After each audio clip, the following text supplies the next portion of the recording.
Muy buenas noches, bienvenidos a las noticias de las 7 por la señal de Foro TV. Soy Claudio Ochoa Huerta. Vamos a Palacio Nacional. Se da la conferencia de prensa sobre el coronavirus. Enfermedad y su llegada a México y lógicamente aquellas intervenciones que se están diseñando en los diferentes escenarios. Está con nosotros la doctora Lorena Bores, ella es la secretaria técnica del Consejo Nacional de Salud Mental y el día de hoy tendrá bien presentarnos un tema que consideramos es importante en el marco de salud mental, pero también en el marco de lo que será la Jornada Nacional de Sana Distancia, que está próxima a iniciar ya el 23 de marzo. Nos acompaña también nuevamente el doctor Ruy López Ridaura, director general del Centro Nacional de Prevención y Control de Enfermedades.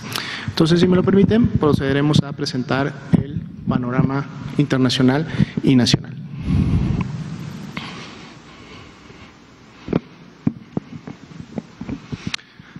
Bien, el día de hoy tuvimos una actualización en donde son un poco más de 190,000 casos los que se confirman a nivel internacional. Como ven ustedes, siempre tenemos una tabla en donde estamos monitoreando cuáles son los casos que se han confirmado en las últimas 24 horas. Del total de casos confirmados en las últimas 24 horas, que son un poco más de 15,000 casos, el 72%, o sea, la gran mayoría de ellos, el 72%, todavía sigue produciéndose en el continente europeo. 10,911 casos en las últimas 24 horas. Y en segundo lugar se encuentra ya la región de las Américas, que concentró el 15% de los casos confirmados en las últimas 24 horas. La mayoría de estos casos son los que se han notificado en el territorio de los Estados Unidos de América. La siguiente, por favor. El panorama nacional. El día de hoy tenemos una actualización ya a 118 casos confirmados de la enfermedad de COVID-19. Tenemos además 314 casos todavía sospechosos, es decir, que están pendientes de resultados, que fueron identificados por el Sistema Nacional de Vigilancia Epidemiológica, pero que todavía está pendiente de emitir su resultado, y se han descartado 787. Recordemos siempre que esta cifra, la de 314, es la que está variando todos los días, porque en la medida como van saliendo los resultados del laboratorio de estos 314, entonces se van, dependiendo del resultado, se van sumando o a los casos que salen negativos o se van sumando a los casos que finalmente se confirman. Los casos siguen presentando la siguiente distribución. El 59% de ellos han sido del sexo masculino, así también un 9% ha requerido ingresar a un servicio de segundo nivel de atención, o sea, es decir, a una hospitalización, no necesariamente porque hayan presentado una enfermedad grave, sino que en algunos casos también para continuar con el proceso de aislamiento. Gráfica de abajo, donde dice estatus de los casos positivos, es independientemente de cómo ingresaron en su momento, fueron captados por el Sistema de Vigilancia Epidemiológica.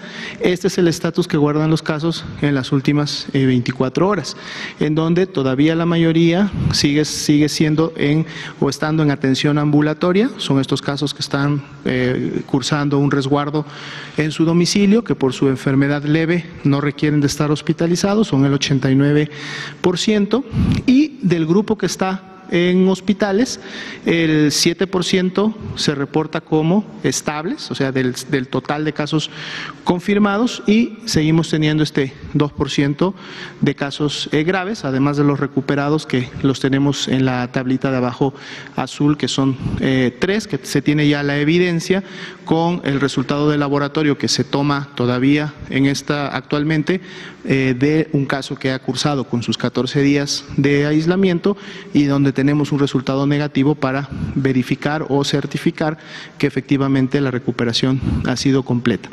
Igualmente tenemos la distribución por institución, es decir, pueden ustedes ver que el 71% de los casos, la gran mayoría de ellos, ha sido atendido en unidades de la Secretaría de Salud, en las diferentes entidades federativas, así como en los hospitales de alta especialidad también que opera la la Secretaría de Salud Federal, seguido de un 23% que ha sido atendido en hospitales privados. Vemos cómo hay una participación importante, porque prácticamente un poco más de la quinta parte de los casos confirmados han sido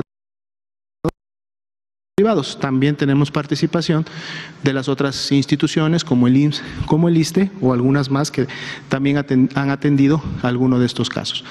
Los casos tienen un rango de edad que fluctúa entre los 17 años, sería el caso más joven, 80 años el caso con mayor edad.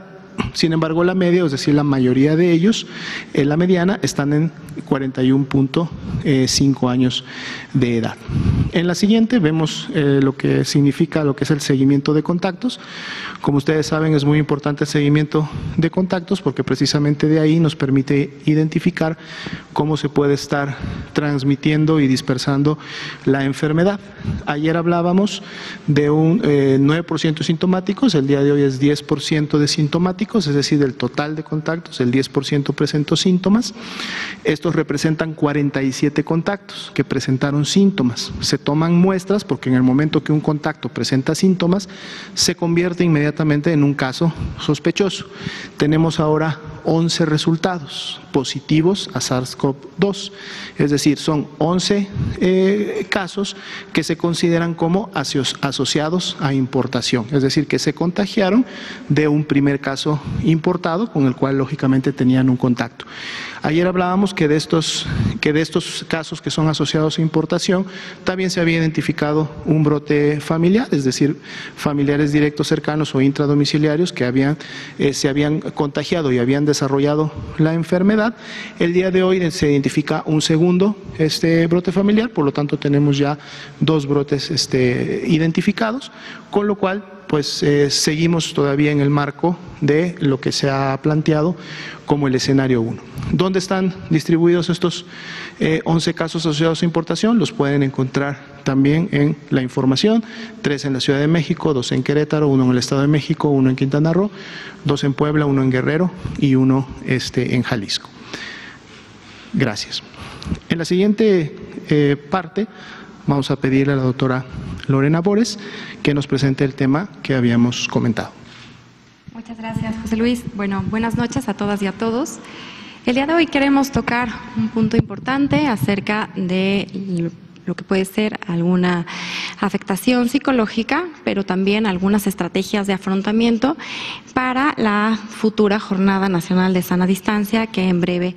Bueno, pues allí escuchamos entonces este resumen, 118 casos confirmados de coronavirus en nuestro país.